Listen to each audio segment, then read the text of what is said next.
秒速5センチなんだって。 Хөөе, секундэд 5 см байдаг гэсэн. Айн юу? Сакура цэцгийн унахурд ягаад ч юм засварж байгаа юм шиг санагдахгүй юу?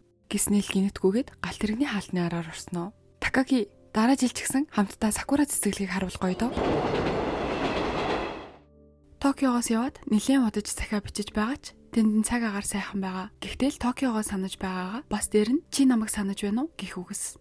Нэг л мэдхэд дахиад л хавар. Захиа нь хариу авсандаа баярлан үзэгсэлнтэйгээр шарлан харагдах навчс. Гээд л битсэн байна. Такакигийн эцгийн хүсэлээр Кагашима руу явж байгаа. Гэсэн ч тэдний загтал үргэлжилсээр Акари үсээ тайрчихсан гэсэн. Чихэн харагдахаар хэмжээний богино болсон болохоор харвал танихгүй ч яж магадгүй. Сайн уу? Энэ хүүтэн өдрүүд хэр байна да? Энд цас аль хэдийн хэд удаа орсон. Тэдний зай улам л холдсоор уулзах боломжтой болсон үедээ ойрхон байх нь гэж догдолж байсан ч улам л холдоод байх юм.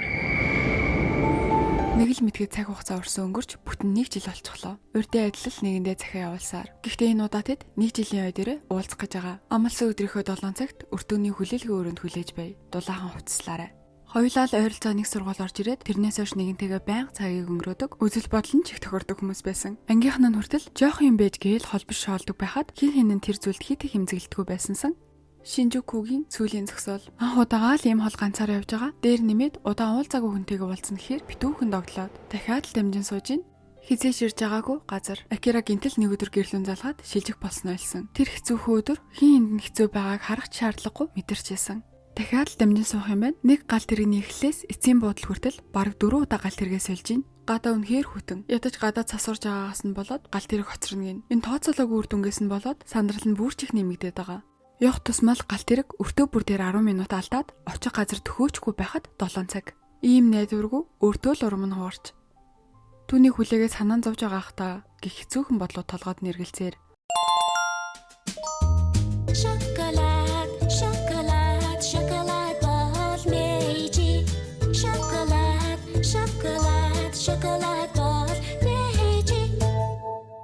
Анх явлаа гэж хэлчихэд сүүлийн хичээл дээр олигтой ч үг хэлж чадаагүй явуулсан. Азар тэр явснаасаа хойш хагас жилийн дараа захиа ирүүлсэн. Бараг л үг үсэггүй бүгдийг нь чэжилчихсэн.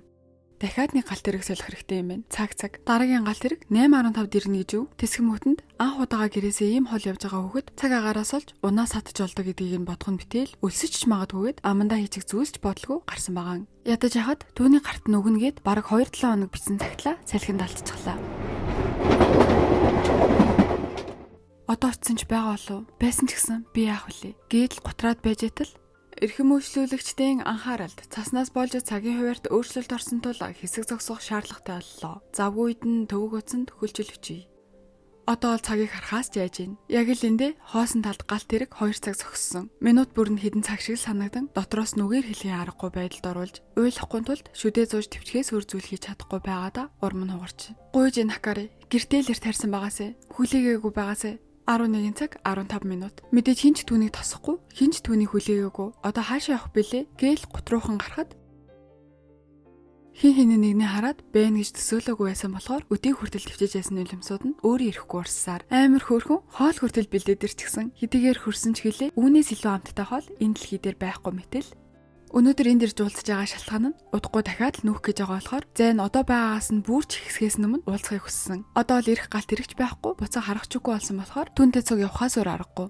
Явах замд нь яг л цахиандаа бичдэг байсан зүйлсэн. Сакурагийн том модон дор зогсоход шууд л өнгөрсөн санаанд орж. Хөөх цас шиг бишэн гэж юу?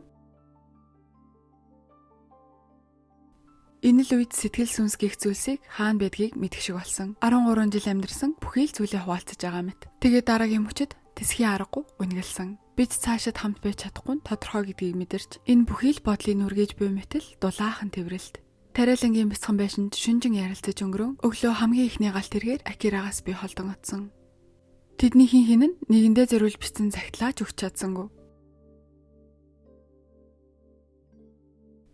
Каннегэд энэ охины нууцхан шохоорхдог хүн нь манай Такаки. Тэд аль хэдийн 10 жилийн төгсөх болчихсон том хүүхдүүд. Энэ маань төгсгөөс өмнө түнд сайн гэдгийг ойлгуулчихмаар байдаг. Эргэн тойрных нь бүгд мэддэг болчихсон хэрнээл дэмжиж байгаач нэг л болж өгөхгүй. Ямар сандал орой болтол бэлтгэлийн дуусгыг хүлээж агаад санаандгүй тарж байгаа юм шиг л болоод цогт хайрцгаадаг. Тооно Такаки анх шилжиж ирэхээсээ л бусдаас нэг л өөр байсан. Тэгээд 2 жил түүнтэй нэг ахлах сургууль сурахын тулд асар хичээж нэг ангид орч чадсан ч одоо төгсөх болцоод хахад сэтгэлээ илчиж чадаагүй л явсаар байна. Түүнийг заримдаа нэг хүн рүү уцаар урт зурус бичдгийг нь анзаарсан. Тэгэх бүрт нь би тэрийг надад илгээсэн зурус байгаасай гэж хүсдэг. Манай хүн бол гэхдээ энэ охинд нь сайн гих шинжиж алгадав. Эмэгтэй хүн болохоор нь л орой тогтно ёс олгож хүргэж өгөөд л. Бүх хүүхдийг мэрэгжил сонголтоо хийсэн хуудасаа хураалга их үед нь энд маань л хүсэж мөрөөдсөн юм юу ч алгаагаа ололтой. Үнэхээр л хүссэн мэрэгжилж авахгүй, сурыг ээж чадахгүй, сайн хүнэн ч тоохгүй. Нэг өдөр урдын адил хүлээсэн ч байдгүй. Дурамчгаж харахтаа дэлгүр орчоод гарч явах замдаа Такакигийн мопедыг нь харчаад яваад очиход нь урдын л адил утсааг өлрөөстэй. Манай хүн Токиогийн их сургууль сурна гэдгийг хэлэхэд нөгөөх маань ямар нэг зүйл бодсон бололтой. Мэрэгжил сонголтоо бичгүйсэн цаасаа онгоц болгоод л хөргөдөг. Буцах замд нь маш том машин маш удаанаар 100% урагшилж авахт нь цагт 5 км явдаг гэсэн их л тотон танил өгүүлбэр. Бороо норчод гэртээ хараад нэгэн Такакиг бодож ахад нөгөөх нь саяны харсан сансар төргөх хөлгийн хэсгийг хараад ганцаар тухайхдаа хав харанхуйд гих зэргийн зүйл бодсон шигээ очих эзэнгүү мэйлээ бичсээр хизэнээс ингэж очих эзэнгүү мэйл бичдэг болсноо ч санахгүй юм. Хэдийгээр энэ маань одоо ч мэрэгчлээ сонгож чадаагүй ч гэлээ Такакигийн хэлснээр нэг нэгээр нь чадах бүхнээ хийж байхад гаргалгаа гарна л гэж боддог болсон. Тэрүүгээрээ ч амжилттай болж айдаг байсан том давалгаагаа хүлэглэж чаддаг болсон. Тууштай байсан өөрөөрөө бахархах мөч ийм байдаг гэж юу? Үеийнх нь хүүхдүүд нэгэндээ сэтгэлээ илчлээд үерхэж эхэлцгээж байхад манай хүн ч яаж тутахав? Өнөөдөр сэтгэлээ илчилнэгээ л бат шийдчихсэн. Өнөөдрийг л урдных шигээ бүхэл зүйлс өрнөж байсан ч давлага анх удаа хөглүүлж чадсан тэр л урмаараа сэтгэлээ илчилнэгээд бат шийдчихсэн. Яг цагаа тулсан амнаас нь хідүү гэвэл гарч чадахгүй. Ядаж ахт нь мопед нэвтэрчихсэн. Асахгүй байсан болохоор нь Такаки цогтой алхаад харьцгаая гээд л нэг мэдсэн өөрийн мэдлгүй мэлмэртлээ уйлаад эхэллээ. Яасан бэ гэхэд нь юу гэж хэлхийч мэдсэнгүү. Яг үнэндээ бол өөрт нь огтхонч цааргалгүй сайн хандаж байгаад нь л уйлж байхад бүтэн жилийн турш өөрхийн тул бэлдэжсэн сансрын хөлөг нисэж таардаг. Дэндүү сүрлэг гайхалтай үзэгсэлэнтэй зүйлийг дэрэгдээс нь харсан ч энэ үед л өөрийг нь гих сэтгэл түнд өчүүхэн ч байхгүй гэдгийг бүрэн ойлгож сэтгэлээ илчилгээ бүр болчихдог. Түүний зүрх сэтгэлд байдаг нүдэндээ байн хардаг нэг нь өөрийгөө биш гэдгийг мэдэх мэдрэмж. Цаг хугацаа харвсан сум шиг өнгөрч нэг л мэдхэд ажлаас өөрийг мэдгүй нэгэн болцоож багдаал хардаг байсан сайхан зүйлсийг тархин амраангаа дахин нэг харан явахдаа анх хамлаж байсан газраараа дахин нэг таньдаг хүнтэйгээ таарах шиг болдог. Яг л тэр хүн гих мэдрэмж хоёр талаасаа магадгүй мэдэрсэн байх. Гэхдээ хинч харсангүй. Түүнийг хайрладаг хүн ууг нь байгаа. Даанч нэг л хоосон. Акари харин хурмаа хийх гэж байгаа. Саяхан хүүхэд ахтаа бичижсэн захиагаа олж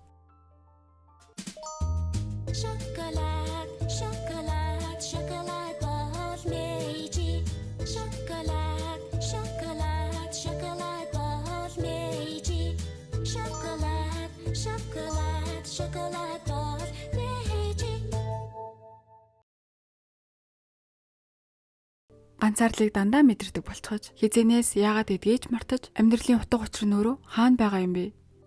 Түүнд ирсэн мессеж чинь 3 жил үерхсэн хүн нь. Би чамд одоо ч хайртай. Бид хэдэн мянган зурус бичилсэн ч гэлээ миний сэтгэл чам руу 1 см-аар л хөдөлсөн байх. Баярлаа, баяртай. Хизээ нэгэн цагт хин хинэн хамтдаа сакура унахыг харах байх гэж бодсон. Үргэлж чиний төрхийг хаа нэгтэйгээ сайн, өртөөний тавцангаас, гудамжны сонхнуудаас энд байх эсгүй атал. Хэрв хүсэл биелдэг бол яг одоо чам руу очихсон. Ганцаардахыг хүсээгүй байсан бол хинч байсан болох байтал. Одоо унах мэт шүн болохоор би өөртөө худал хэлэхгүй. Дахиад нэг удаа уйлрал битээ солигдоосой. Дахин нэг удаа маазран суудаг байсан үе рүүгээ буцсан. Энэхүү анимыг үзэн сууж байхдаа дэндүү реалист юм а гэж бодож суулаа. Хайр бүхэн заавал ад жаргалтай дуустдаггүй. Ер нь тэгээд цаг хугацаа хол зай зэрэг нь хүмүүсийг аажмаар холдуулдаг гэдэг нь нэг талаараа үнэн ч юм шиг. Бас яг үзээ сууж хахад зураглал саунд эффект энэ төр бол үнэхээр л хүнийг юу билээ гээд л хэсэг бодолд оруулж чадхаар зарим талаараа хүмүүс энэ анимнаас юу ч болж харсангүй ямар сонин сүнсгүй аним бэ гэж харах хүмүүс ч байдаг. Үгүйсгэх аргагүй. Гэхдээ юм бүхэн заавал төгс байх албагүй гэдэг л өөрөө амьдралын нэг бичигдээгүй хөл байх. Энэ хүртэл анхаарал хандуулсанд баярлалаа.